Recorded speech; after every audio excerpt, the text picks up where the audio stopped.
I tidlös utbildning tar jag ofta upp att människor vanligtvis inte är förmögna till att ta ansvar. Och även att människor måste ge upp strävan efter inbillad självständighet, då det gör livet fattigare.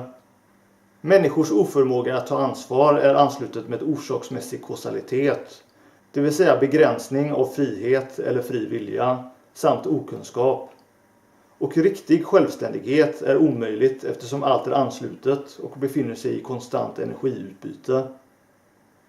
Men det betyder förstås inte att människor inte borde försöka ta ansvar, eller att det gör det legitimt att bli överdrivet beroende av andra, det vill säga att kräva att andra ska vara dig till lags och så vidare. Så i den här videon tänkte jag prata om min syn på självständighet och ansvarstagande. Vad dessa begrepp borde hänvisa till om vi utgår från tidlösa principer eller väsentlighet.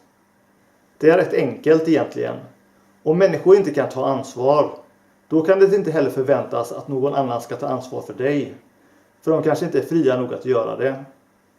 Det är meningslöst att anta en offerroll. För i slutändan är alla människor offer för omständigheter och egen natur. Alla känner sig svikna eller frustrerade av omgivningen eller sig själva på ett eller annat sätt. Och alla människor kan finna något som gör dem till ett offer. Och det är precis här som självständighet och ansvarstagande kommer in i bilden. Självständighet är att släppa taget om din vidfästhet till klander och att andra eller omgivningen ska gottgöra dig. Att släppa taget om din offerroll. Det är möjligt att du behöver yttre stöd och andras samarbete på ett eller annat sätt.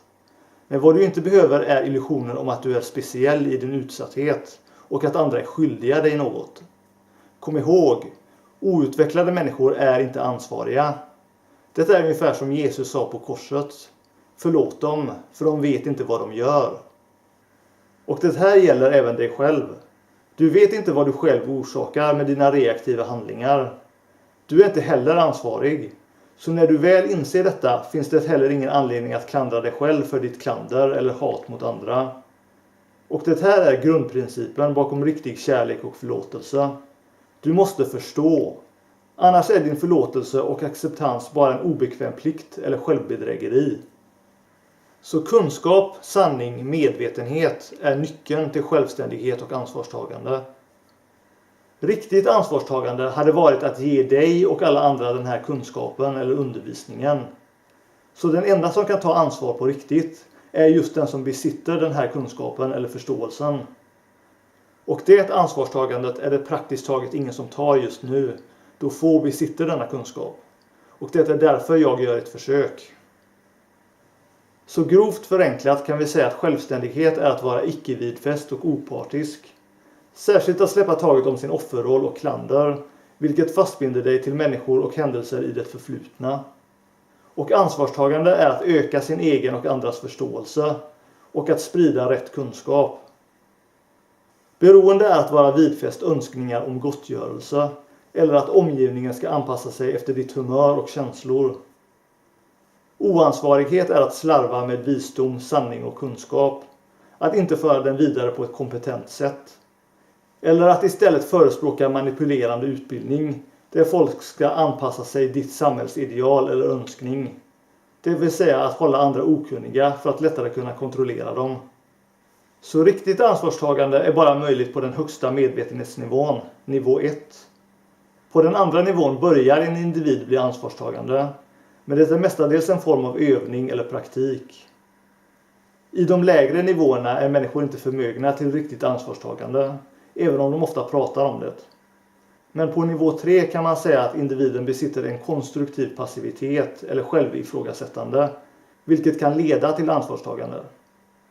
Anslutet med allt det här är självkännedom och äkthet som en form av ansvarstagande. Du behöver inte följa auktoritär vägledning eller samhällskrav om du känner dig själv bäst. Du måste lära känna din egen natur och lita på din natur innan du kan ta ansvar. Att följa auktoritär vägledning och samhällens normer är att avsäga sig ansvar. Och om något går fel brukar individen säga att det var ledaren eller systemet som drev dem till vissa handlingar. Fascistiska regimer kan bara fungera när människor avsäger sig ansvar. Följ gärna vägledning som hjälper dig att förstå dig själv och andra bättre. Eller som du självständigt håller med om. Men lyd inte bara order. Och kom inte med befallningar. Inget av det är att ta ansvar. Om en konflikt uppstår mellan dig själv och en av samhällets normer innebär det att du måste utmana normen. Annars tar du inte ansvar. Naturlighet och äkthet är väsentligt. Men lös inte problemet genom våld och anklagelser. Ansvarstagande är att öka kunskap och förståelse, vilket sker genom att vara genuin, men inte genom att ge människor en ursäkt för deras rädslor och fördomar. Förstå också att du behöver mer kunskap, att du behöver förstå dig själv och andra bättre. Ansvarstagande börjar med att söka information och kunskap, eller att försöka sätta ord på egna upplevelser. Om människor inte förstår dig, och som regel gör de inte det, då är det din plikt att öka deras förståelse genom att tydligt sätta ord på och kommunicera sanningen om dig själv. Men detta kräver först att du lär känna vad sanningen om dig själv är. Hela sanningen, inte bara ett sår du bär, eller någon tillgjord eller kulturellt hypnotiserad idé om dig själv du vill hävda. Vem är du? Och varför hände det som hände? Och här kan det vara legitimt att då och då tillåta sig själv att vara oansvarig i känslouttryck.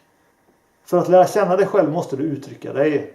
Och detta innebär att ventilera ärliga känslor, till exempel i en terapigrupp eller i ett konstverk.